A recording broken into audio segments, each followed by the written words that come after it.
In the Carthusian customs it was written, our fathers followed a light from the east, Orientalem lucem.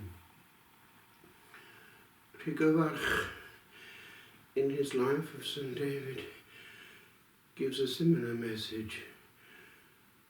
The life lived by these monks followed the pattern set down in Egypt. And hence we find that values come through. The monastic centuries have always looked back to Egypt, a plethora of spirituality and literature and apophthegmata, sayings, ways of thinking came out of that place and formed the souls of men in the cloisters of the world. But these Celtic monks were close to the source. Simple cells and a monastic church in the midst. Silence and austerity, manual work, and much psalmody. But this gave them power also to act, and the Spirit wanted them to act, and in His name to bring the light of Christianity to this Celtic fringe. And serenely it radiated from these monastic settlements. This was calm evangelization, a presence upon earth claimed for heaven, totally, in the spots where prayer arose.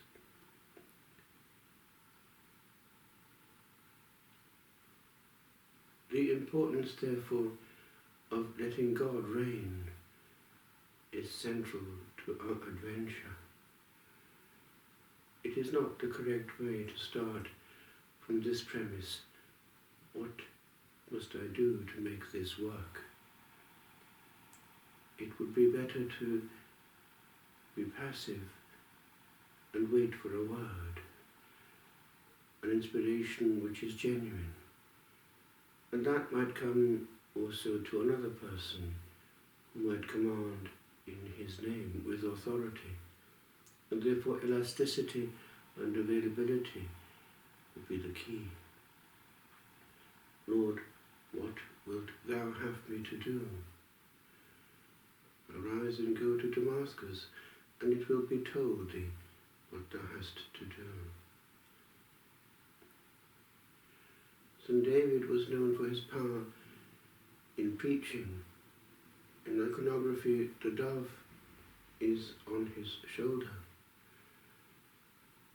It is important that people be able to hear the word and in their own tongue. And in Wales that still matters.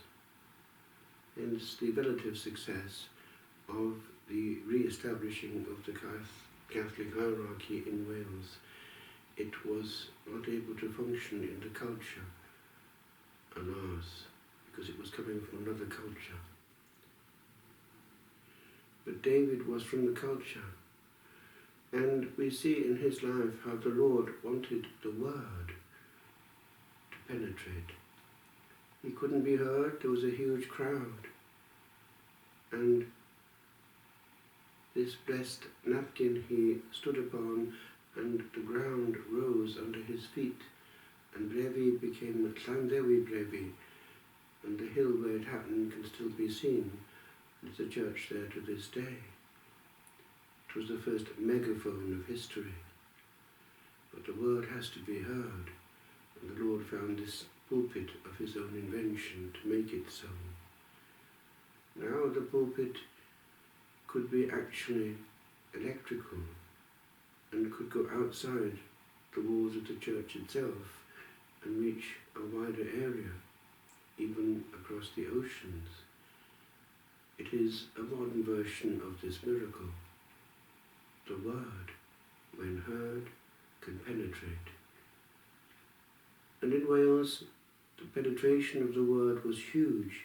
A great tradition of preaching arose and is still there. And again, it is a problem if one is coming from another culture, because another culture might not have the same appreciation of the art in Wales, always cultivated, of high oratory. It's important, therefore, to appreciate a culture, not look down upon it. In our own day, Wales is in danger. Grace was working always hand in hand with the language for centuries. But if grace is lost from a culture, alas, the life goes out of the soul. We need therefore to reclaim our roots, link up with the silent centuries and the power of the word that needs receptivity and emptiness to be perceived, as it was perceived in the desert, as it was perceived when people listened to great preachers, as it can be perceived today when we just turn out the light and shut our eyes and wait. Speak, Lord, your servant is listening.